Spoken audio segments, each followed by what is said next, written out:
Mesdames et messieurs, cette conférence de presse avait initialement été organisée pour dénoncer la tentative de coup d'État constitutionnel orchestrée par le professeur et député Paul Gaspard Ngondakoy. Mais l'actualité nous oblige aujourd'hui à intégrer d'autres éléments évoqués par M. Félix Tshisekedi afin d'éclairer le peuple congolais ainsi que la communauté internationale. M. Félix Tshisekedi souffle le chaud et le froid.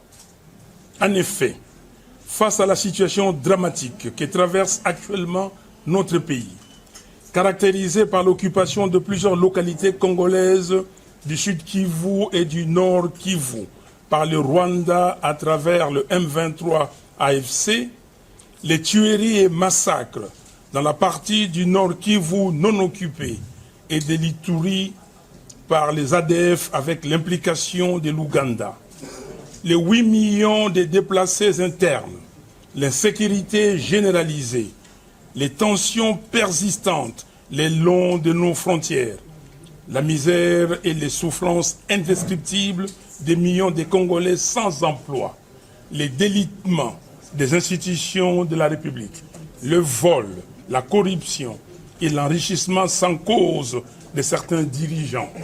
Comment M. Félix Tshisekedi peut-il tenir les propos qu'il a tenus lors de sa conférence de presse de mercredi dernier? À entendre certaines de ces déclarations, on peut même se demander si la guerre que nous vivons à l'est de notre pays n'est pas entretenue pour empêcher l'organisation des élections de 2028. Deux questions se posent alors. La première, à qui profite cette guerre? Et la deuxième, que fait-on de la résolution 2773 du Conseil de sécurité des Nations Unies? Le propos de M. Félix Tshisekedi avait pour but d'annoncer qu'il veut demeurer au pouvoir à tout prix. La proposition de loi référendaire du professeur et député Paul Gaspard Ngondakoy n'est pas une simple loi référendaire. Il s'agit d'une tentative méthodique de contourner ce que notre Constitution a rendu intangible. C'est un subterfuge destiné à permettre à M. Félix Tshisekedi de réaliser un véritable coup d'État constitutionnel. La contradiction est flagrante. Comment peut-on, dans un même texte, prétendre respecter les limites constitutionnelles tout en organisant leur violation? D'un côté, l'article 6 de la proposition de loi rappelle clairement un principe fondamental. Toute révision constitutionnelle doit respecter les articles 218 à 220 de la Constitution. Il énumère sans ambiguïté les matières intangibles. Mieux encore, cet article précise, je cite, qu'aucune révision ne peut porter ni sur ces matières, ni sur celles qui leur sont liées. Fin de citation. Mais de l'autre côté, les articles 87 à 90 introduisent un mécanisme qui vide cette interdiction de toute substance. Sous prétexte de dysfonctionnement majeur, ces dispositions ouvrent la voie à une remise en cause de ce qui est pourtant explicitement déclaré irrévisable. Posons les bonnes questions. Qui décide qu'il existe un dysfonctionnement majeur?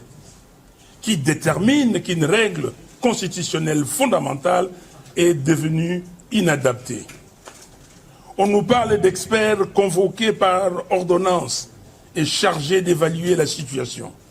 Mais depuis quand des experts, aussi compétents soient-ils, peuvent-ils se substituer à la Constitution? Depuis quand la souveraineté du peuple est-elle déléguée à des personnes désignées par les pouvoirs exécutifs? Soyez sérieux. On nous parle ensuite des consultations, des consensus et des majorités. Mais aucune majorité, aucun consensus, aucune consultation ne peut rendre légal ce que la Constitution interdit. Puis vient l'argument ultime, le référendum. On nous dit, le peuple décidera. Mais le peuple ne peut pas être instrumentalisé pour détruire ses propres garanties constitutionnelles. L'article 220 de notre Constitution n'est pas une disposition comme les autres. C'est une clause de protection, une digue contre les abus, un verrou constitutionnel posé par le peuple pour préserver la démocratie, l'alternance, les libertés et l'équilibre des pouvoirs. Les mécanismes proposés par les députés Ngondankoy constituent une porte dérobée destinée à permettre à ce que la Constitution interdit formellement. C'est ni plus ni moins une tentative de légalisation d'un coup d'État constitutionnel. Si nous acceptons cela aujourd'hui, alors demain, il suffira d'invoquer une crise pour modifier les règles fondamentales de la République. Or, une constitution qui cède à la crise cesse d'être une constitution. Elle devient un simple outil de circonstances au service du pouvoir. Changer les règles du jeu en pleine partie n'est jamais neutre. C'est un acte de pouvoir dictatorial. Ce qui est particulièrement grave, c'est que cette démarche émane des personnes qui enseignent elles-mêmes le droit constitutionnel. Comme le disait Jean de La Fontaine, tout flatteur vit aux dépens de celui qui l'écoute. Mais ici, il ne s'agit plus seulement de flatterie. Il s'agit d'une dérive grave, mettre le savoir juridique au service de la violation de la Constitution. Notre devoir est clair, défendre l'esprit et la lettre de notre loi fondamentale. Nous ne défendons pas un texte figé. Nous défendons des principes, la limitation du pouvoir, la protection des libertés, le respect de la souveraineté du peuple, l'alternance démocratique. Il s'agit de savoir si nous voulons demeurer la République démocratique du Congo, dans ses frontières du 30 juin 1960, un État de droit, indépendant, souverain, uni et indivisible, social, démocratique et laïque, ou ouvrir une brèche dangereuse à ceux qui travaillent pour la balkanisation de notre pays. Je vous le dis avec gravité, nous ne pouvons pas accepter que la Constitution soit réduite à une simple formalité. C'est pourquoi nous demandons aux députés de retirer purement et simplement les articles 87 à 90 de cette proposition de loi référendaire. Et nous rappelons un précédent historique. En janvier 2015, grâce à la mobilisation du peuple congolais, le Sénat avait bloqué une dérive similaire en écartant l'alinéa 3 de l'article 8 de la proposition de la loi électorale. Aujourd'hui, l'histoire regarde les députés. Aussi, j'estime que les promoteurs de ces dispositions doivent répondre de leurs actes devant la justice, tant cette tentative porte atteinte au fondement même de notre ordre constitutionnel. Enfin, avec la majorité du peuple congolais, nous allons barrer la route à tout projet de troisième mandat de M. Félix Tshisekedi, comme nous l'avons fait hier pour M. Joseph Kabila. Car partout le peuple nous répète ceci, je cite, « Commandant du peuple Fayulu, na 2028, alinga to alinga te akokende. » Félicitations.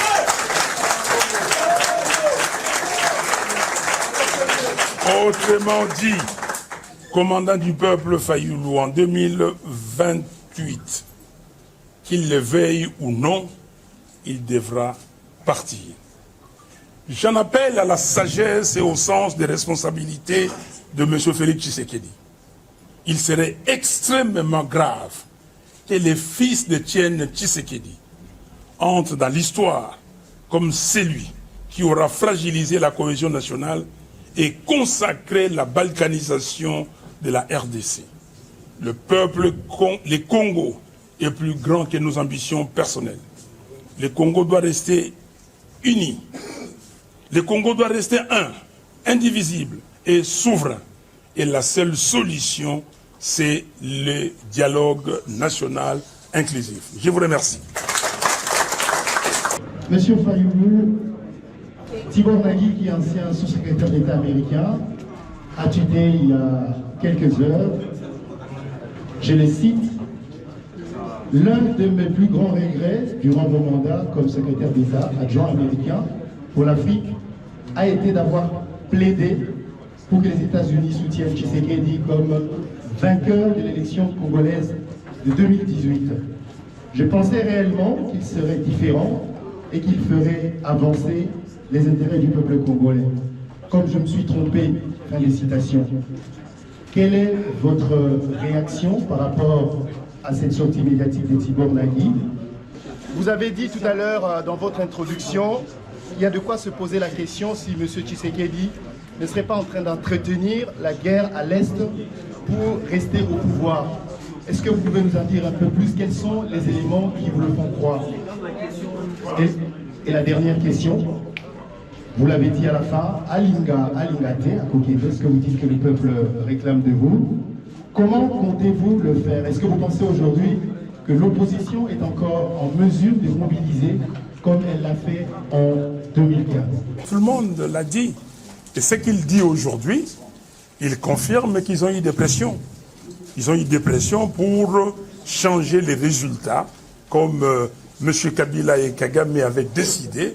Et aujourd'hui, tout le monde est d'accord avec moi quand je parle de la vérité des journaux. M. Tibor Nagui confirme. Je n'ai pas d'autres commentaires à faire. J'en ai parlé. On m'a dit non, votre disque est rayé. Est-ce que le disque est rayé? Et quand je dis que le pouvoir du Congo aujourd'hui est caractérisé par l'illégitimité des institutions et de leurs animateurs. Tibor Nagui vient de les confirmer. Aussi, mais vous aurez des confirmations en confirmation. Parce que, comme on dit ici, le Kouta, il y a qu'un ascenseur, mais la vérité arrive même par les escaliers et ça arrive toujours. Deuxième question, il veut s'éterniser au pouvoir. Mais les comportements le dit, son comportement le dit. Un de vos confrères a posé la question à M. Tshisekedi. Quelles sont vos priorités? Quelles sont vos priorités? Le pays est en guerre. On ne sait pas donner les priorités. On parle de plans, on parle de 6 éléments de son programme, de son projet. Non. Aujourd'hui, la seule volonté de M. Tshisekedi, c'est de demeurer au pouvoir. Pourquoi faire? On ne sait pas. Or, on prend le pouvoir pour le peuple. Troisième question. Alingate Akokende. Mais j'avais dit à Kabila, avec lui Tshisekedi, ensemble, nous nous sommes battus. On a dit à Kabila, la ligne rouge, c'est le 3e mandat. Vous n'aurez pas. Tshisekedi n'aura pas. Parce qu'il n'est pas plus fort que le peuple congolais. Après Dieu, c'est le peuple. Et ce peuple a décidé que jamais il y aura quelqu'un dans ce pays qui fera un 3e mandat. Alors, comment lui, il vient défier tout le peuple? Il est plus puissant que le peuple. C'est pour ça que j'ai dit à la fin de mon texte qu'il se ravise, qu'il utilise la sagesse africaine, qu'il demande à ses pasteurs ou à ses conseillers quelle attitude prendre. J'ai vu aussi qu'il s'est excusé quand il a parlé d'escarmouche. Mais l'occasion qui lui est donnée de s'excuser de dire tout ce que j'ai tenté, c'est que Nzambe limbi sangai, peuple bo limbi sangai. Je l'ai fait parce que zangi ko zanga ko yeba. Et puis, nous continuons. Merci beaucoup. Est-ce que l'opposition a mobilisé comment? L'opposition, s'il vous plaît, quand vous pensez, vous dites que Marius, le 15 janvier 2015, pour qu'on retire cet article, l'alinéa 3 de l'article 8, qui a mobilisé? L'UDPS avait refusé de nous suivre. La semaine du 19, ok, au 25 janvier, parce que le texte a été retiré le 25 janvier au Sénat. Vous avez suivi le président Kengo Wadondo qui avait parlé à Lingala. Mais qui avait mobilisé? C'est nous qui avons mobilisé. Nous étions là. La dynamique de l'opposition de l'époque. Donc nous allons mobiliser le peuple. Le peuple m'entend. Quand je vous dis que peuple, Alobia, Linga, Lingate, Akokende, nous allons mobiliser et je serai devant le peuple congolais pour barrer la route à M. Félix Tshisekedi pour son 3e mandat. Monsieur Martin Fayoulou Madi, je vous ai suivi religieusement. Je suis Nonon Kourou, journaliste pour les comptes de Congo Mani Télévision. Je disais que je vous ai suivi religieusement et j'ai aussi suivi religieusement le président de la République, Félix Tshisekedi. Vous avez eu, à un certain moment, le même pasteur, vous, Martin Fayoulou, Félix Tshisekedi et Corneille Nangaa. Félix Tshisekedi, son pasteur lui dit, vous avez droit à 2 mandats, pas plus. Et mercredi, Félix Tshisekedi dit, si le peuple l'accorde, qui suis-je pour refuser? Donc il est d'accord pour un 3e mandat que vous avez dit ici, il a défié le peuple. Par là, le peuple veut savoir quel est le plan ou encore le fatmicum de l'opposition dans l'ensemble qui aujourd'hui est presque en fatouille, chacun fait cavaler seul. Est-ce qu'il y a une organisation de l'opposition? Est-ce que nous pouvons avoir une organisation homogène de l'opposition pour barrer la route à ces plans que vous qualifiez de diaboliques? Et dernière question, petite d'ailleurs. Monsieur Martin Fayoulou m'a dit, vous pensez réellement que de simples déclarations, de simples conférences de presse que vous allez tenir suffira pour faire reculer Félix Tshisekedi avec son plan qui est déjà mis en marche avec le projet de loi sur le référendum? Cher ami, il a défié le peuple. Non, il veut défier le peuple. Le peuple ne se laissera pas défier, être défié. Il veut, il tente. Alors, quand vous dites quel est le plan, rappelez-vous l'histoire de ce pays, l'histoire récente.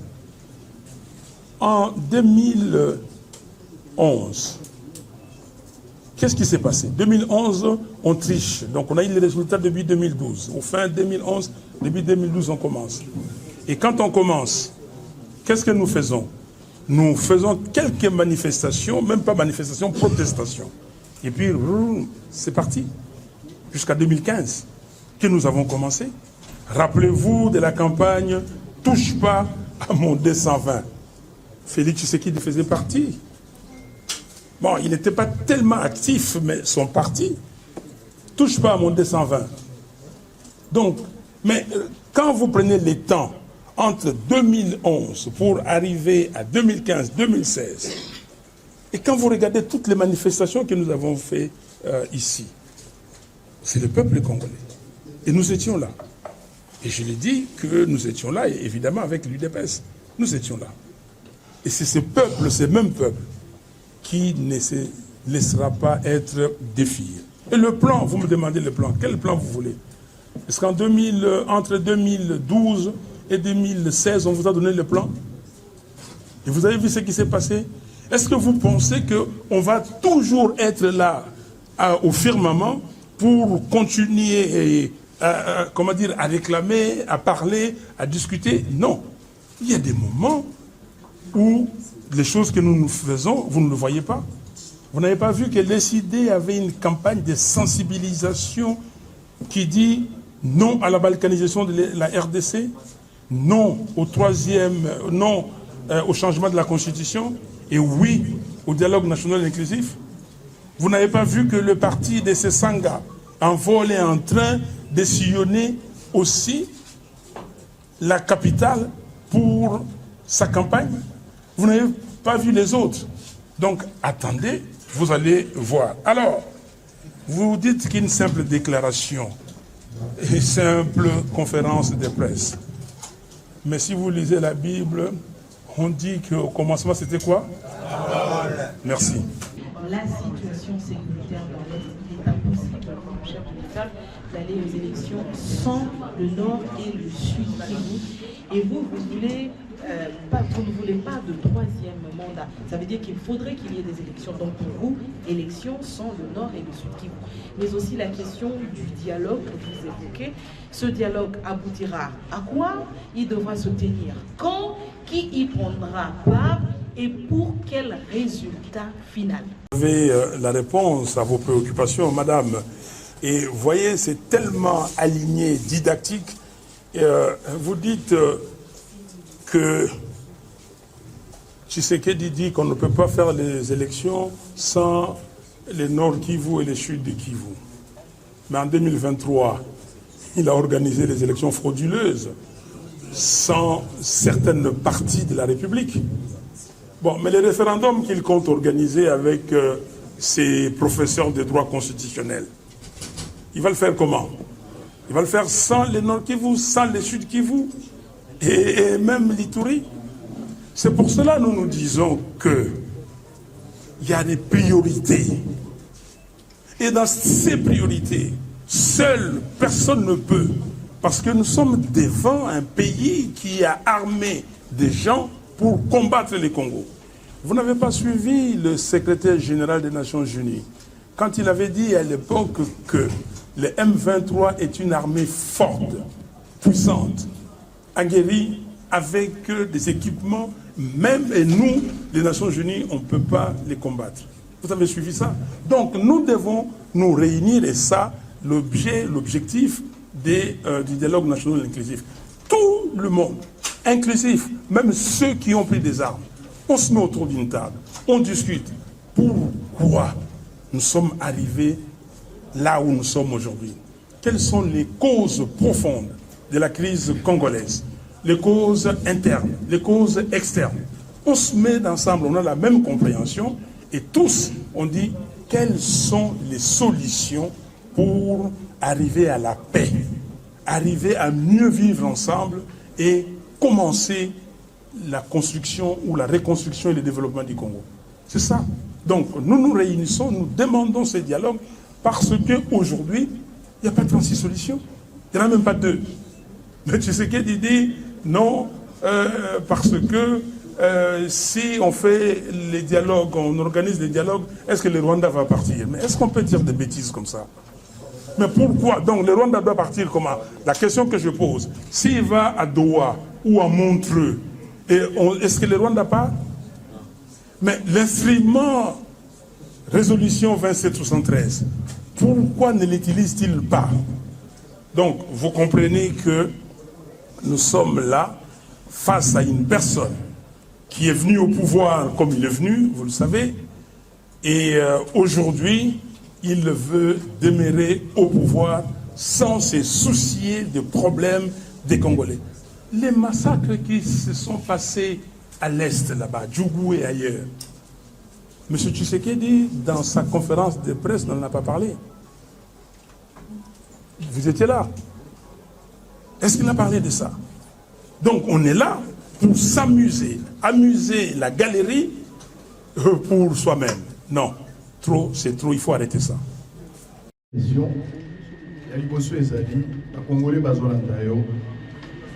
Est-ce que vous allez regretter d'avoir rencontré M. Félix Tshisekedi récemment alors qu'on manifestait qui bonne foi pendant que l'agression à l'Est s'intensifie?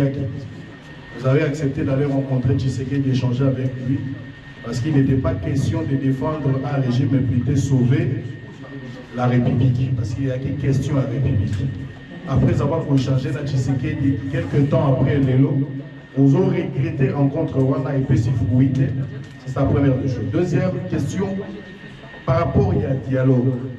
On a vu récemment, vous allez plaider pour les bons officiers à 5 ans par rapport au dialogue national de sécurité aux Anna. Est-ce que vous êtes prêts d'aller dans un dialogue, ceux qui vont gagner ensemble, mais sans bons officiers à 5 ans? Vous avez un dialogue où il y a 5 ans et à 5 ans, vous chapeauter la médiation. Est-ce que vous allez prêts à un dialogue à modèle? On ira au dialogue sous les bons offices de qui? Quand je dis la 5 ans est l'ECC. Aujourd'hui, ça, ce sont des vraies autorités morales de notre pays. Ils sont là depuis, remontés dans les années 50. Le manifeste de la conscience africaine de l'abbé Maloula, après le cardinal Maloula. Tout ce que nous avons fait dans ces pays, la participation des chrétiens, aller à la conférence nationale souveraine, le cardinal Mosengo, la conférence nationale souveraine, c'est ce que nous demandons aujourd'hui. C'était le dialogue. Et c'était pour la relecture de l'histoire du Congo afin de proposer des solutions pour amener le Congo de l'avant.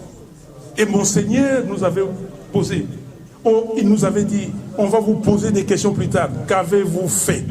Et là, nous sommes encore là. Qu'avez-vous fait? Donc, je pense que ce sont des gens capables, eux, de nous conduire. Et je continuerai à insister sur ça. Et là, j'embraye sur la deuxième question. Oui, j'ai vu Félix Tshisekedi. Papa, la première chose, Sango, comme Sango, la première chose quand vous voyez Fayoulou, quand vous voyez quoi? Mon identité, commencée par chrétien, ok, qui craint réellement Dieu, ok? Donc, et qui observe les valeurs fondamentales d'un chrétien. S'il y en a deux, la première, c'est l'amour. Et la deuxième, c'est le pardon. Donc, j'ai dit à Tshisekedi que je vais voir. Je vais le voir, discuter avec lui, et il a accepté. Et ça, vous le savez, le 5 juin dernier. Je l'ai vu, c'était pourquoi? C'était pour lui dire, pourquoi refusez-vous de recevoir les évêques et les pasteurs? On a longtemps discuté, et finalement, il a dit, ok, je vais les recevoir. Il les a reçus. Il les a reçus. On a attendu, il les a reçus, je crois, fin mai ou un peu fin juillet, c'est ça? Ok? Il les a reçus. Et après, je suis parti au breakfast, National Prayer Breakfast des États-Unis. Et là, les organisateurs ont voulu nous faire rencontrer. J'ai dit, ok, il n'y a pas de problème. Et je suis parti le voir. Il y a des témoins. Je ne suis pas seul. Et je lui répète la même chose. J'ai dit, ça fait presque 7 mois jour pour jour qu'on s'est vu. Et vous m'avez donné les assurances que vous allez recevoir les évêques et les pasteurs pour le dialogue. Et où sommes-nous? Où en sommes-nous? Pourquoi il n'y a pas de dialogue? Parce qu'il n'y a pas d'autre solution. Et c'est de ça que je lui ai parlé. Et nous nous sommes mis d'accord.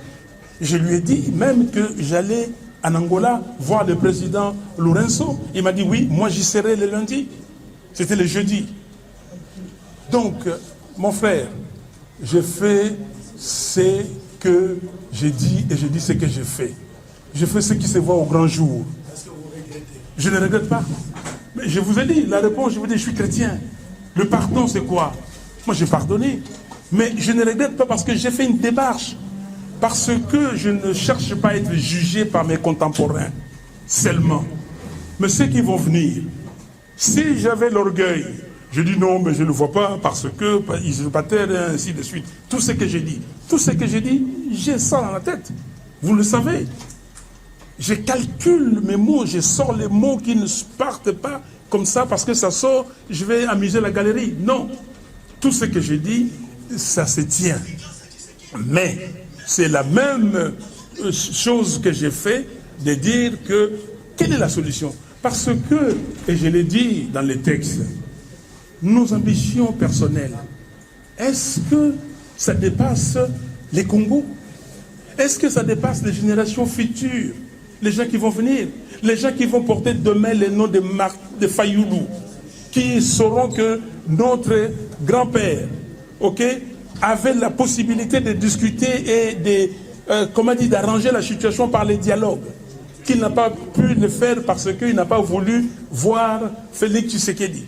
Mais je l'ai dit, et quand je le dis, les gens disent « Oh non, c'est mon frère, Vous êtes mon frère, nous sommes Congolais, elle est ma sœur. Donc quel est mon problème que j'ai, que je dois garder? Tibor Nagui vient de dire, ils m'ont volé les résultats de la présidence. Est-ce que je suis mort? Non. Il n'a pas rencontré. Mais c'est ça. C'est pour ça que nous sommes ici. Je ne regrette pas. Je ne regrette pas de l'avoir rencontré, si c'est ça la question. Mais si vous dites, je regrette qu'il n'ait pas fait ce qu'il m'avait promis, ce que nous nous sommes dit.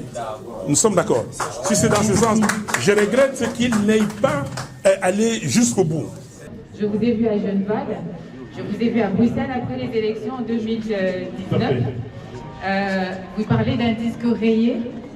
La question que j'ai à vous poser aujourd'hui, quand souvent on est de l'autre côté, on a beaucoup de plans, on a beaucoup de projets, on a beaucoup de programmes et c'est plus facile en quelque sorte de critiquer la personne qui est aux affaires. Vous avez parlé des deux qui. Deux questions. En termes de sécurité, soyez concrets.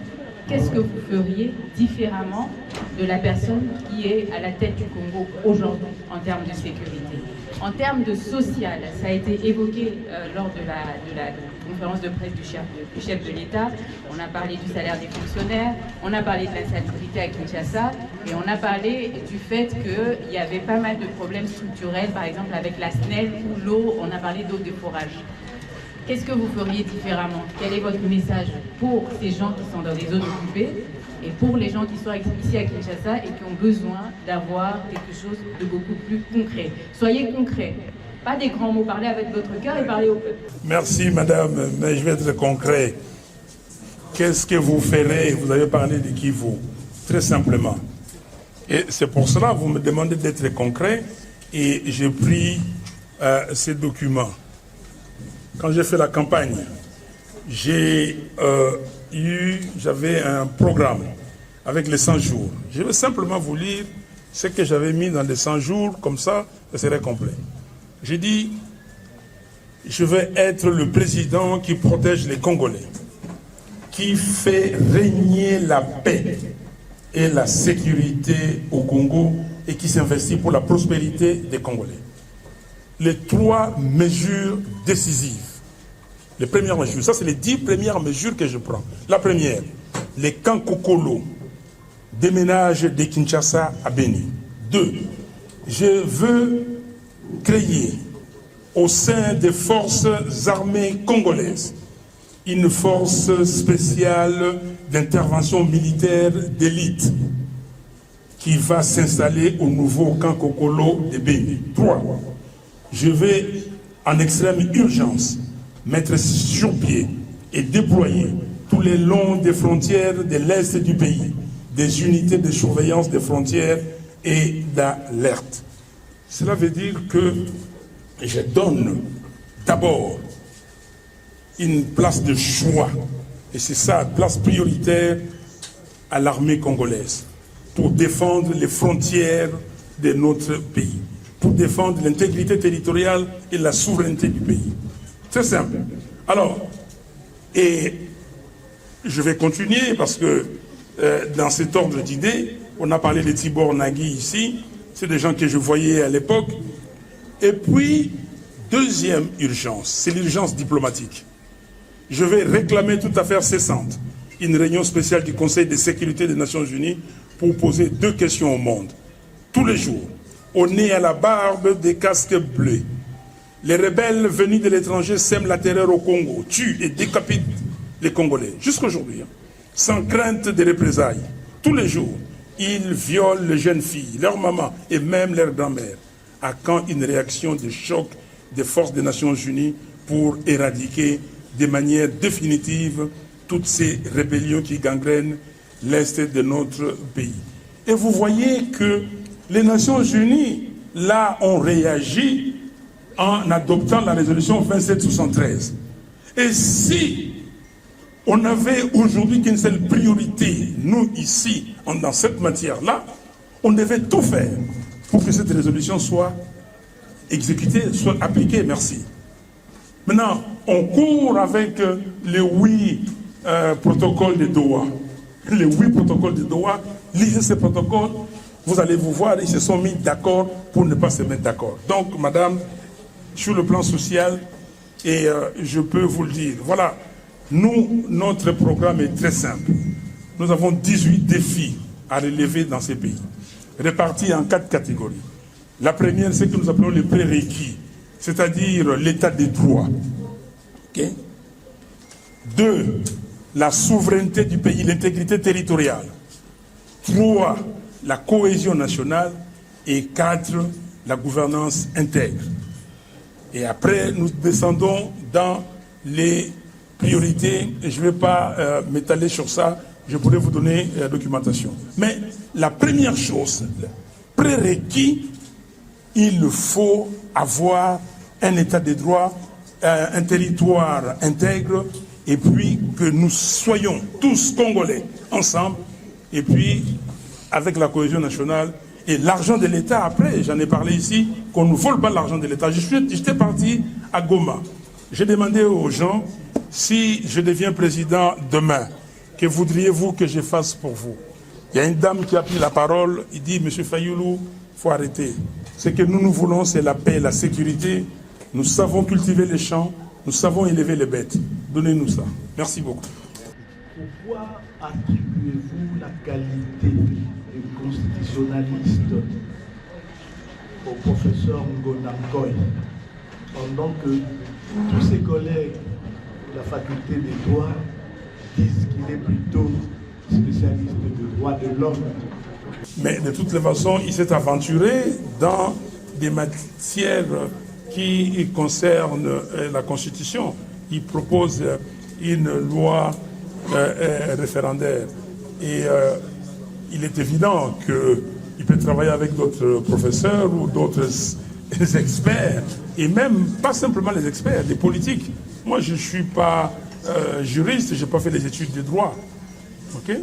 Je n'ai pas fait les études de droit, mais j'ai eu des cours de droit et puis je pratique, les textes légaux. Donc, ce n'est pas à moi. Hein, si c'est une erreur de ma part, mais tel que je le connais, on l'a toujours présenté comme professeur de droit constitutionnel. Donc, Martin, l'une en français et l'autre en italien. Président Martin, après les points de presse du président de la République, maintenant tout est clair.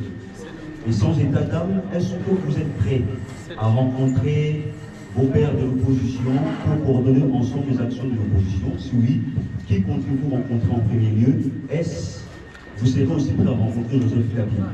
Les préoccupations sont là. Depuis au créa camp de la patrie, comment vous considérez le rôle opposant proche du pouvoir? Est-il vrai que Martin Fayoulou a anti-chambre du régime? Merci. Je les rencontre tout le temps. Je les rencontre. Vous voulez que tout ce que nous faisons, tout ce que les gens font, qu'on vous le donne, au grand jour, tous les jours? Je les rencontre. On s'appelle au téléphone. J'étais à Bruxelles, la dernière fois que j'étais à Bruxelles, j'ai rencontré Moïse Katumbi. Je peux vous montrer mon téléphone ici, combien de fois on s'appelle. Je rencontre Sessanga régulièrement. Je rencontre Jean-Marc Kabound. Quel est le problème que vous avez? Je vous ai parlé de l'opposition 2006, quand on a usurpé le pouvoir. Regardez, quand quelqu'un a dit ici opposition a pété, mais allez lui poser la question. En 2006, 2007, 2008, 2009, 2010, où était l'UDPS? Quelqu'un parlait de l'UDPS dans ce pays? Si quelqu'un veut me contredire, heureusement Albert Molika l'a dit au téléphone, si quelqu'un veut me contredire, qu'il vienne. C'est moi qui ai ressuscité l'UDPS. Je suis parti voir Etienne Tshisekedi en février 2010. Je fais le programme avec lui. Je dis que j'ai un plan d'action. Il m'a envoyé Molika ici. Et nous avons commencé. Jacquemin est là, il peut témoigner. Toutes les manifestations qu'on faisait, c'est moi qui ai ressuscité l'UDPS. De quoi parle-t-il? Alors, maintenant, Et après, je suis reparti en octobre 2010. Et j'ai vu Tshisekedi chez lui, à la maison, dans son appartement, avant qu'il revienne pour les congrès de l'UDPS.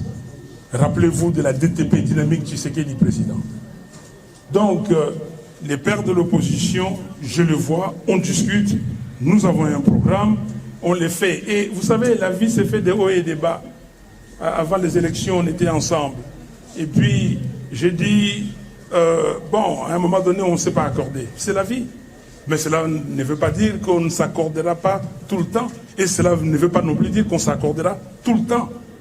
Mais on se voit et rappelez-vous encore de l'histoire récente de ces pays.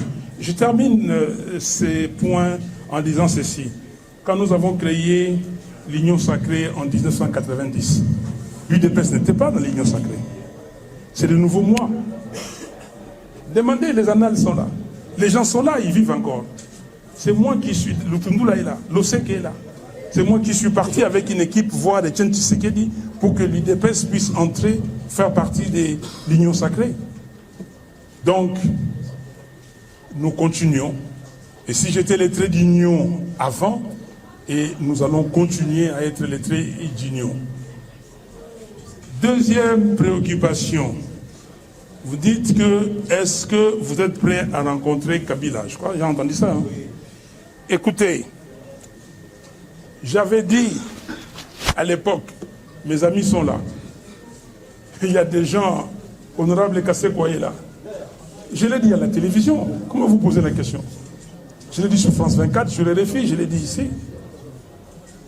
Je l'ai dit, c'est dans le même texte qui a fait que je puisse rencontrer Tshisekedi. C'est dans ce même texte que j'ai dit que j'étais prêt à rencontrer Kabila.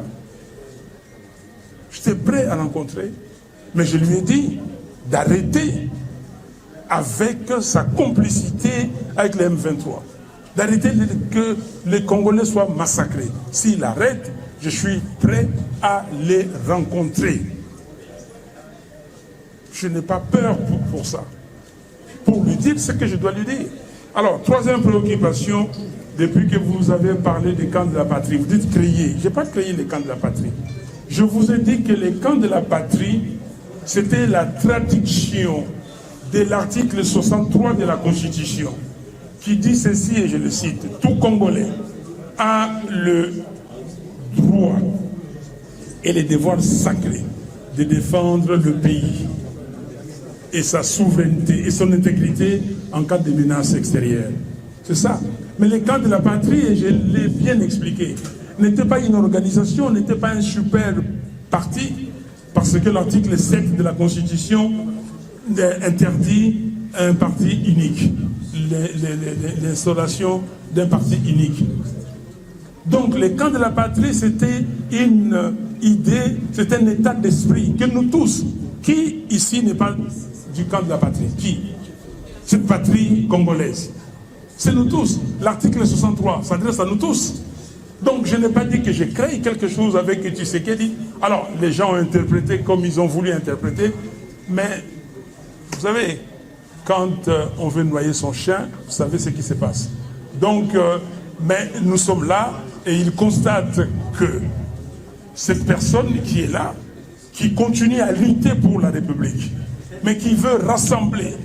Et quand je dis que le dialogue national doit être inclusif, tout le monde, mais ces démarches-là que j'ai fait, que vous voyez, mais il y a des démarches que j'ai fait, vous ne voyez pas. Je vois certains présidents africains pour ça. Est-ce que vous le savez? On vous le dit. Merci. Monsieur Martin Fayulu, vous l'avez souligné ici, avoir rencontré l'actuel président de la République plusieurs fois. Deux fois. C'est déjà plus. Il faut préciser. Exactement. Vous êtes le seul opposant qui, autrefois, avait une position plus distante, qui a pu, en tout cas, s'est raccommodé pour rencontrer son plus grand, on peut le dire comme ça, rival politique. Depuis, votre image a été un peu écornée dans l'opinion. Et du côté de la majorité, ils ont fait un travail de communication pour vous salir à cause de ça. J'ai entendu des communicateurs dire que Martin Fayoulou loge dans l'antichambre du chef de l'État. Ne craignez-vous pas que cette image affaiblisse votre capacité de mobilisation comme autrefois? Surtout, vous êtes journaliste. Il faut faire comprendre les choses aux gens. Si vous voulez que nous tous nous fassions comme Félix Tshisekedi, que voilà, je soigne la superficie, ok, je soigne ce qui est superficiel, ok, avec des illusions, non.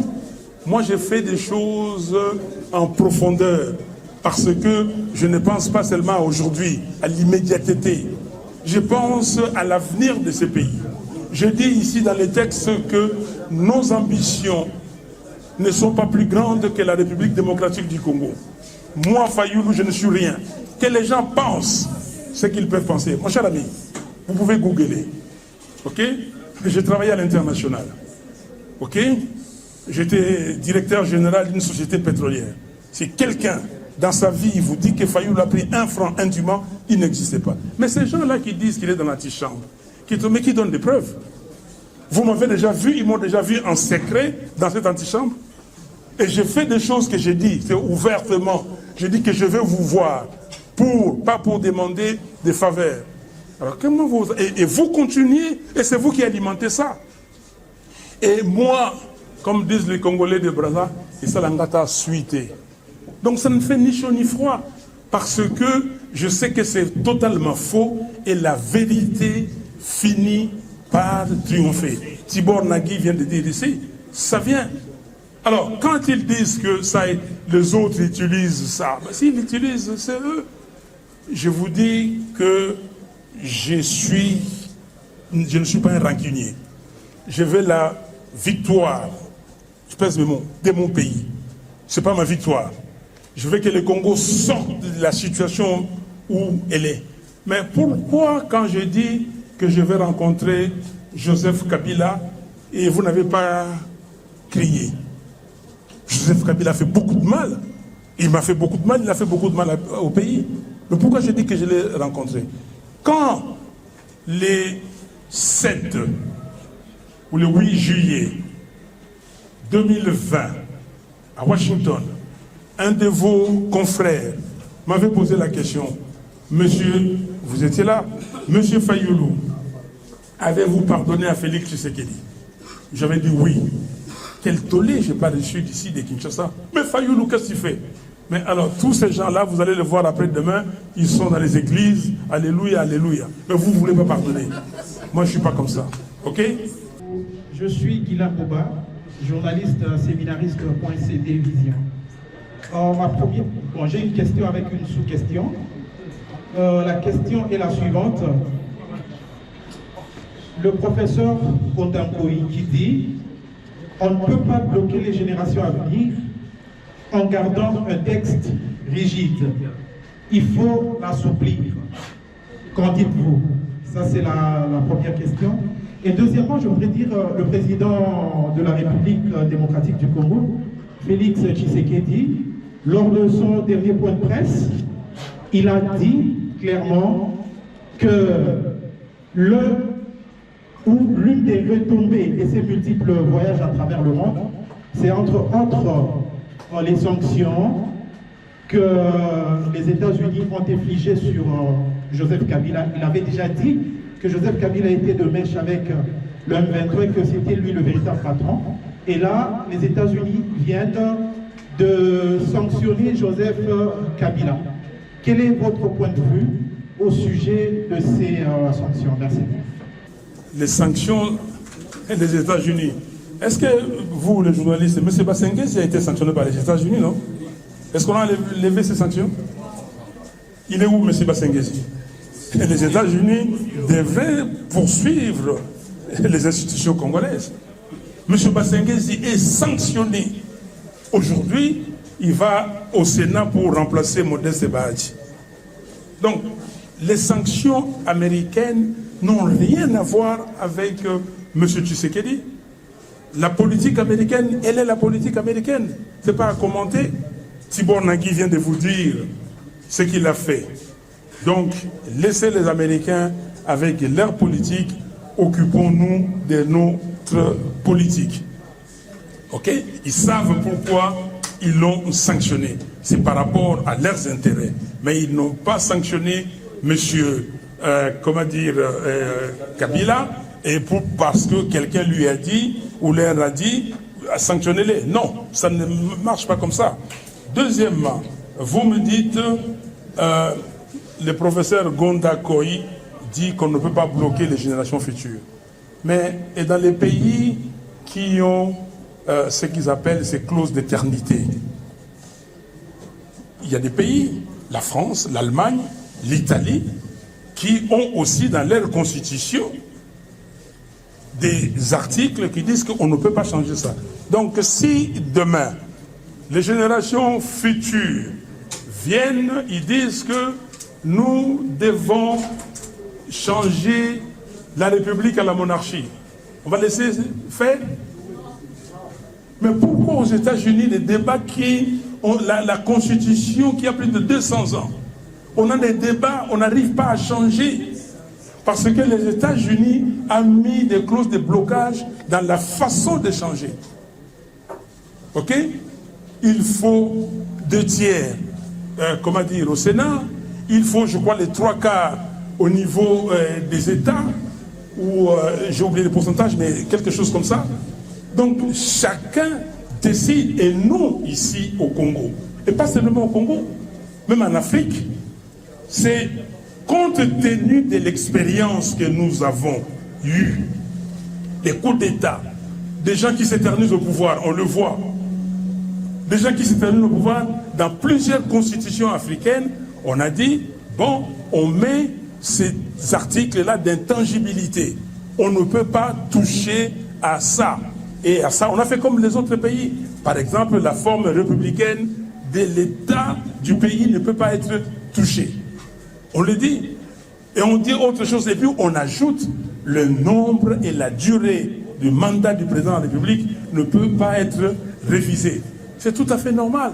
Alors comment Gonda Koyi, mais est-ce que, admettons que ces générations futures voulaient faire quelque chose, mais ce n'est pas à lui. Lui, il est la génération, il est contemporain, il vit avec ça. Est-ce qu'il a laissé la Constitution vivre?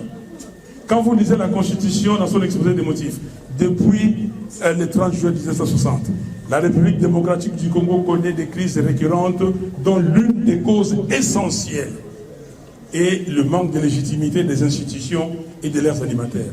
Mais c'est ça, ces professeurs. Ils devaient travailler sur ça. Cette constitution qui n'a pas vécu, qui n'a pas montré ses effets à cause des personnes, des individus. Et les mêmes individus vont venir aujourd'hui pour dire que non, pensons à la génération future. Si on devait penser aux générations futures, on devait créer des fonds souverains. On devait dire qu'on ne vole pas l'argent de l'État. On fait des fonds souverains, ce que la GECAMINE ou en tout cas les sociétés minières apportent là-bas. On arrange le pays pour que ces générations futures arrivent et trouvent le pays correctement. Est-ce que les générations futures vont venir trouver le pays comme ils trouvent parce que vous avez volé l'argent et vous avez voulu demeurer au pouvoir? Ils seront fiers de vous? Dites au professeur Gonda Koyi d'aller revoir ses cours et de regarder les droits comparés, voir ce qui s'est fait en Allemagne, voir ce qui s'est fait en Italie, voir les autres et voir pourquoi, depuis son adoption, la Constitution américaine n'a eu que 27 amendements.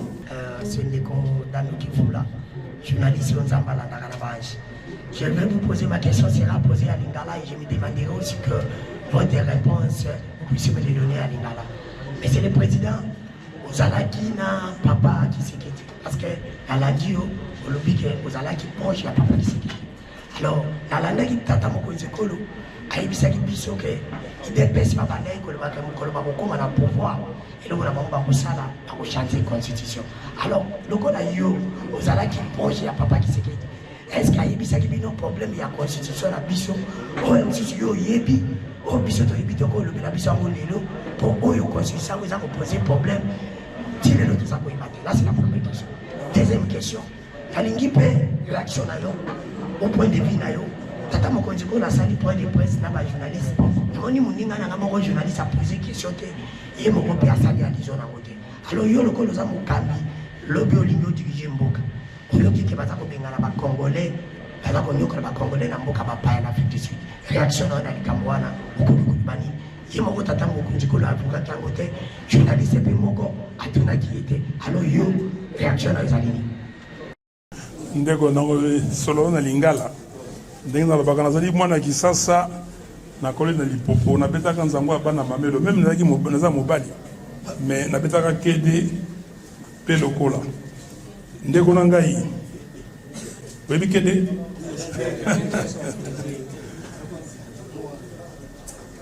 la première question sur la deuxième l'expulsion des Congolais. Pourquoi on expulse les Congolais? Ces pays ont leurs raisons. Ah oui, merci. Bazana ba raison na bango oyo bazako bengana bandeko na biso. Mais ça n'y passe. Mais biso siko yawa, il faut tout ça la nini. Tout luka moyen yako accueillir bango, ko tia bango dans la condition, on va continuer vivre na bango awa. Sokite lisusu yako benga ambassadeur na bango awa kutuna pona nini bazako benga na bango est-ce que bazako respecter ba condition bazako respecter ba loi ya république ya mboka na bango toté OK donc ezalité li kambu yo bon okendo kokota bi côté là mais ça li kambu ya kota là toza bazako benga na biso bamboka belé. Il y a des Congolais qui ont été expulsés récemment de la Belgique, vous le savez, non? Pardon? Des Zambie. Il y a des Congolais qui ont été expulsés de l'Angola. Donc, ils allaient ébeler. Rappelez la première question. Voilà. Non, c'est bon. Non, c'est parce que... Alors, première question. Oyebi, président Mitterrand, il y a France. Tango, bazaki na 4e République, vous avez la constitution en 4e République. Bayego soit constitution en 1958 avec De Gaulle. Et le président Mitterrand disait que cette constitution, c'était la monarchie constitutionnelle. Le président était presque un monarque. Il a combattu, critiqué cette constitution. Tout le temps qu'il était dans l'opposition. Et jusqu'aujourd'hui, c'est le seul président qui a bénéficié plus de cette constitution que les autres. Il a fait 14 ans au pouvoir, a commis un pouvoir, a changé de constitution en interne. Or, tant que Zago critiquango, les gens qui sont commis un pouvoir a changé. Tshisekedi, ma raison où yo a côté Etienne Tshisekedi, à côté qui le gouvernement a 1+4T en 2003, boye bien. Ok? Donc, ils ont ma kamousou. Raison où il y a un référendum de Boye Biango. Ok?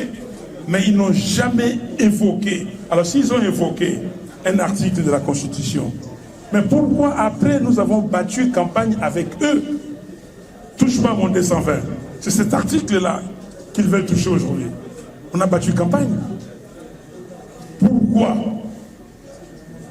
Donc, ça, c'est une façon de dire, de trouver des subterfuges, mais il n'y a pas d'explication. Etienne Tshisekedi, j'ai pari que s'il était aujourd'hui, il n'allait pas toucher. Pas un seul jour, je peux vous le dire. J'ai toujours dit à Félix, si moi, j'ai discuté avec Etienne Tshisekedi 100 fois politique, lui n'a pas discuté 2 fois avec son père.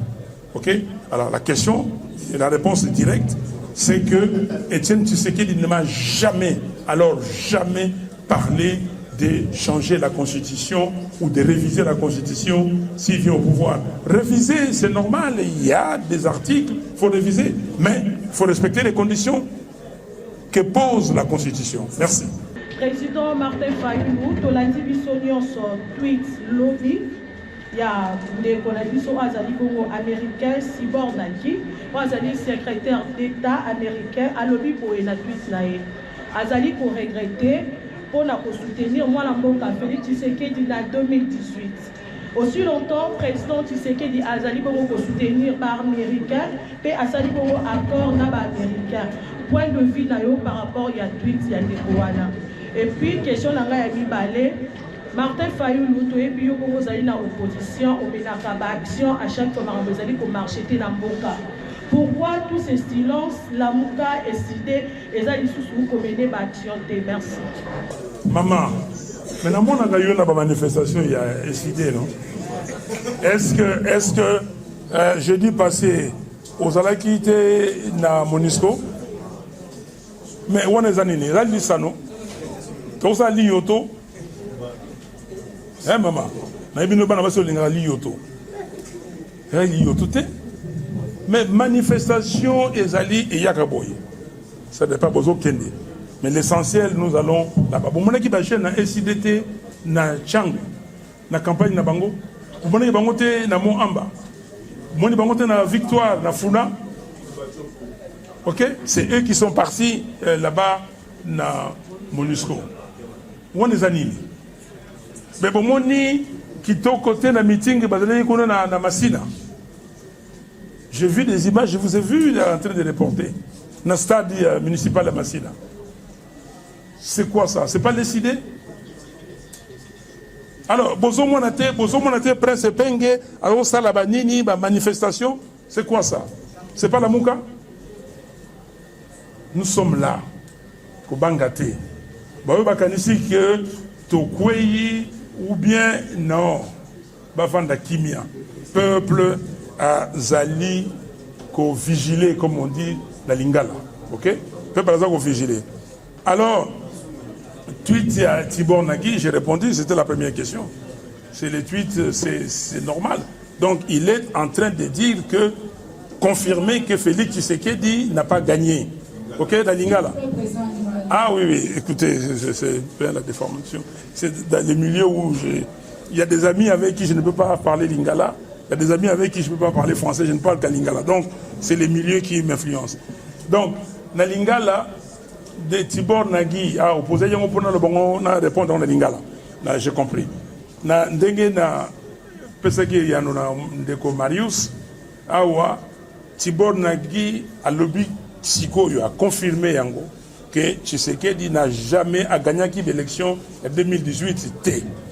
Yé, ndenge Amérique Salaka, ba consécuté Batunyonso, président, premier ministre des Affaires étrangères, il y a France, a le but qu'il a compromis à l'africaine, et donc Sikoyo, bon, il a compromis à l'africaine, et ça va quitter que Tshisekedi a gagné, donc Tshisekedi, Sikoyo, foyer, bah, qu'ils ont bima malembe. Même moi, ça, la Sikoyo, yego bima. Yango wana a konisa maele na ye a lukana bandeko nyonso parce que capacité o yaza nango ya kosenga bolimbisi ndenga sala kilobi na sala ngo na ndenge ya peuple a sala ngo na ndenge oyo eko même peuple na bonheur ami vandisa siko to yoka na siko izateke to kutana na Fayulu te. Et ça, c'est que tout le monde a biso nyonso, ba congolais, na bato société civile, ba politique, na bato yo bazako bundisamboka. Tout le monde a pour toute la solution. Merci. Mafa n'a différentes interventions na yo mingi au défendre la constitution avec beaucoup d'énergie. Pour tout ça, la religion mingi na Mambeleka qui en 2016. Je dirais que le président de la République vous a répondu indirectement que contexte, il y a 2016, est différent na il y a Néoyo. Alors, si cela est vrai, vous êtes opposant. De marche, cette stratégie, ni en face, il y a déjà volonté, il y a changer la constitution, une petite question pour citer. Batuming, actuellement, Bazo considéré président de la République un bon partenaire, il y a Donald Trump, c'est-à-dire que Chouchou n'est pas parce que, bino, opposition, vous avez toujours la crédibilité dans les institutions internationales parce que moyen ça la marque raté sur le plan national, mais aussi sur la scène internationale. Merci beaucoup. Contexte. Quel était le contexte en 2015-2016 quand on faisait touche pas à ma constitution? Et quel est le contexte aujourd'hui? Qu'est-ce qui a changé? Qu'est-ce qui a changé? Quel est le contexte? Ce n'est pas question de contexte. C'est qu'on gère un pays. Quand on a décidé de gérer le pays, c'est de résoudre le problème que le pays a. Bon, les contextes, cher ami, moi j'ai vu les gens ici au stade de Martyrs et où Tshisekedi était côte à côte avec Paul Kagame, où les gens de l'UDPS disaient Fayoulou, Yona, Niouya, Kagame. Vous n'avez pas vu ça? C'est quel contexte? C'est le contexte qu'il a créé, ou c'est le contexte qui s'est créé lui-même? Non. Nous avons aujourd'hui, dans des pays... Parce que j'ai vu qu'il a cité l'Ukraine. Il a cité l'Ukraine. Vous savez, l'Ukraine aujourd'hui est devenu un des grands pays producteurs d'armes. Ok? L'Ukraine gagne de l'argent. L'Ukraine continue à exporter. Les gens travaillent en Ukraine. Est-ce que nous vivons cette situation? Non, il n'y a pas de problème de contexte. S'il y a un problème de contexte, qu'ils viennent au dialogue, qu'ils l'expliquent. Nous disons que le pays est agressé par le Rwanda via le M23 et AFC et que nous devons récupérer nos frères et sœurs qui sont partis égarés et voir comment faire et résoudre cette situation. Et lui parle de contexte. Non, il n'y a pas de contexte. Si il y avait un contexte pour les élections, est-ce que en 2023, pourquoi il a organisé les élections? Pourquoi? Donc je crois que c'est un faux problème, un faux fuyant. Il faut que nous puissions nous asseoir. Nous disons que asseyons-nous. Asseyons-nous. Ce kazana makambu ya koloba, alobela biso toyoka. Et puis toko pesaye quoi contre-proposition. Puis pas toko kutana tokutani. Toyokani. Moi, j'ai l'impression que M. Félix Tshisekedi et M. Kagame se jouent des Congolais. Ils sont en entente parfaite. Parce qu'aujourd'hui, la guerre profite à qui? Kagame continue à exporter de l'or qui vient du Congo, continue à recevoir des taxes, ok, des Goma et des environs. Les taxes sont payées. Et ces taxes-là vont à Kigali. Et Félix Tshisekedi, il gère cette partie, Kagame gère l'autre partie, et ils sont en attente. Ils disent c'est bon, tout ça la boye pour na Israël. Je ne vais pas citer certains pays. Vous connaissez des pays qui aussi alimentent, leurs dirigeants alimentent la guerre pour se maintenir au pouvoir. L'Amérique, c'est le peuple congolais. Donald Trump travaille pour son pays. Il travaille pour son pays et demain, si ça ne va pas, il va dire que monsieur, écoutez, je n'ai aucun intérêt avec vous, mais je dois travailler avec l'autre qui donne satisfaction pour que mon pays aille de l'avant. Ce n'est pas un ami de qui que ce soit. Si c'est un ami parce que, bon, on prend des lobbies, on paye des millions, des dollars, c'est une illusion. C'est une illusion d'optique. J'ai travaillé avec les Américains pendant 20 ans, je les connais très bien. La personne de M. Tshisekedi de pouvoir briguer un nouveau mandat. Alors, vous appelez le peuple à barrer la route à ce projet. À quand la prochaine date? Avez-vous une date précise parce que les choses évoluent à la vitesse de croisière? Il y a déjà une proposition de loi référendaire qui est en vigueur. Ça veut dire qu'il faut aller vite. À quand la prochaine date? Avez-vous une date à annoncer pour mobiliser le peuple, l'amener sur le terrain afin de barrer la route à ce projet? Segundo, vous appelez au dialogue, mais visiblement le pouvoir, celui qui est en face de vous, ne veut pas de ce dialogue. Vous avez insisté, vous êtes même allé rencontrer le président.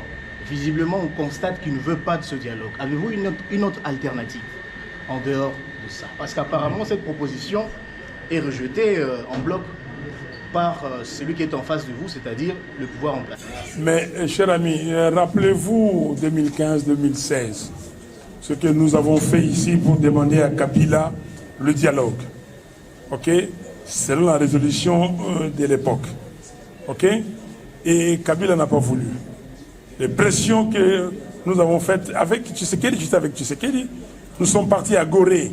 Rappelez-vous, à Gorée, et on a même, Kabila s'est plaint, ok, en disant à Macky Sall, comment vous recevez les opposants chez vous? Vous vous rappelez de ça? Mais jusqu'à ce que Kabila est allé organiser son dialogue à lui. Et nous avons dit que non au dialogue selon Kabila, oui au dialogue selon la résolution 27, j'ai oublié le nom de la résolution. Mais Kabila a fini par organiser le dialogue. C'est le dialogue du centre interdiocésain qui a produit l'accord de la Saint-Sylvestre. Donc, nous allons continuer, il n'y a pas de solution. S'il y avait une autre solution, nous allions, regarder cette solution. Aujourd'hui, Tshisekedi en train de traîner les pieds. Mais il y aura les dialogues. Pourquoi je dis qu'il y aura les dialogues? Et s'il n'y avait pas de dialogue, il faut le savoir. Non, je l'ai dit. Comme le peuple congolais a dit, s'il n'y a pas de dialogue, c'est possible. Je ne suis pas Dieu. Moi, je veux qu'il y ait dialogue. Mais s'il n'y a pas de dialogue, janvier 2029, Tshisekedi ne peut pas être sur ces fauteuils-là qu'il a usurpés avec les simulacres d'élection de 2023 qui a précédé la fraude, la fabrication de chiffres de 2018. Donc 2028, s'il n'y a pas élection, janvier 2029, il doit partir par tous les moyens. Et là, vous allez venir poser la question, Fayoulou, Ozana Balabalate, pourquoi, et tout ça, vous viendrez poser la question. Ok? Donc,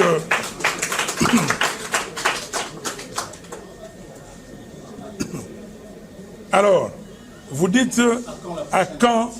Il y a une date annoncée pour mobiliser le peuple. Mais, la loi est là. Cher ami, nous vous avons dit que nous sommes en campagne pour la sensibilisation. On pèse nos mots, nous pesons nos mots. La sensibilisation du peuple congolais sur ces trois thématiques. Nous sommes en campagne. Et vous m'avez posé la question si vous voyez avec les autres opposants. Je vous ai répondu. Attendez, ne soyez pas impatients. Mobutu, président élu, Mobutu, le président élu, Mobutu, le président élu.